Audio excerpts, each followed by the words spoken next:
на простому прикладі, наскільки у нас у кожного різний світ. Ось це дерево. Хтось пройшов і сказав, Боже, бідненький, як його покрутило. І це його світ. Хтось подивився, сказав, 2 дерева виросло і так сплелося разом, так гарно, ніби пара якась. І це його теж мислення, його погляд на світ.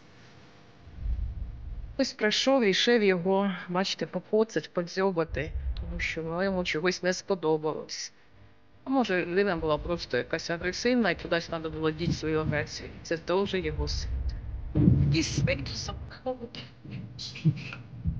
Щілини поміж дерев. І це теж його світ. Може, це. А хтось в цьому побачив красу. Сплетені 2 дерева. І велич цього дерева. І полюбувався. Зараз це не тільки про дерево, а про всі ситуації в нашому житті.